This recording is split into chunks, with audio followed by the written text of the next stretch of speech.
Anasema sasa ni kijana fulani anakuja. Kwa maana amevaa vazi. Amen.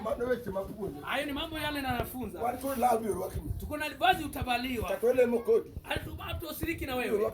Utavaliwa nguo. Hata uipenda mchumba wako. Unamwambia sasa mchumba wangu hapa sasa tuatie. Sasa uambiwe kwamba uvue. Umening'iniwa pale vazi. Utapata ile ambayo ilivaliwa na mchawi. Amen. Na utavaa kwa lazima, kwa maana sasa huna mbinu nyingine. Usifikiria kwamba mavazi yote unayovaa hospitalini ya wale ambao wameokoka. Hapana. Utavaa mavazi ya ule mtu mchawi. You will put on to the ones even pale hakuna wokovu na vitu vyako. There is no salvation under your things. Praise the living God. Kuna mahali ukifika. There's a point once you reach. Utavalishwa mavazi ambayo hata yenye utaki. You will put on even a dress that you don't want. Mama yako mzazi alizavaa hiyo nguo hapo na kujua. Maybe it was your parents, your mom who bought you that maybe put it before you. So ukienda pale utavalishwa. So once you reach there you shall put it on. Amen. Amen. Ukisikia kusifu Mungu, sifu Mungu. If you feel like praising God, praise God. Kabla hujavalishwa. Before you have been dressed. Utaambia Mungu kabla sijavalishwa mavazi ya dunia hii. You will tell God that before I gonna put on the nataka mavazi ya kiroho. I need the garments of the Spirit. Amen. Nataka mavazi ya kiroho. I need the garments of the Spirit. Ya kuinua. Of just uplifting. Of just building. Ya kubomoa. Of destroying. Ya kutoa kizuizi. Of just removing the obstacle. Amen. Kuna mavazi mara tatu. There are three types of dresses that have uttered. Ya kwanza. The first one. Unaweza zingiziwa. You can be ama unaweza kushikwa. Or you can be taken to a jail. Na uwekwe kwenye chain. And you be jailed. Na ukifika pale. But once you reach there. Unaambiwa kaa miezi 5. You'll be told that now to stay there for 3 months. For those 3 months. Hata kama ulikuwa na mavazi umepanga kwa sanduku. Be it that you had several dresses in your box.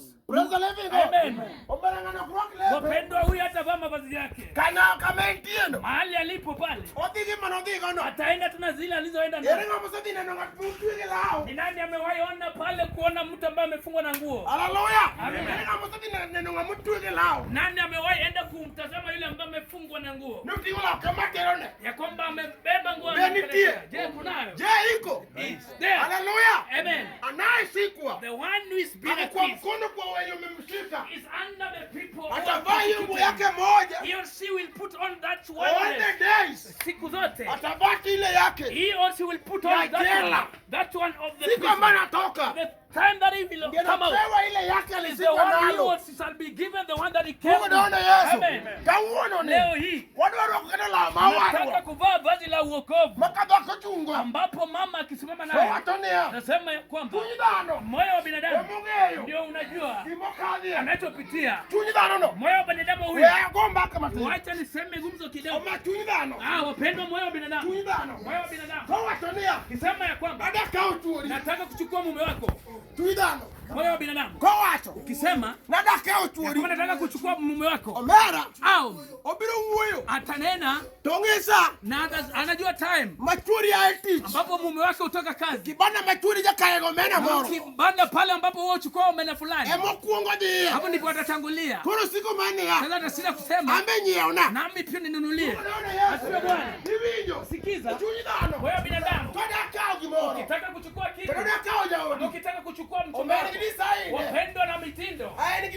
Ako na mitindo ambazo akiweza kuonesha kama mtu hajaokoka boma ile lazima ianguke. Amina. Wasikiza. Wapendwa wengine ajitokeza anavaa tu kile kifua ambacho hafai kutembea nacho. Na tena pia hapo ameinama pale. Wasikia. Nisagua kupokea boma fulani. Moyo unena vibaya. Sababu gani unena mbaya? Jaribu mtembea wawili mkiwa na mchumba wako. Jaribu mtembee.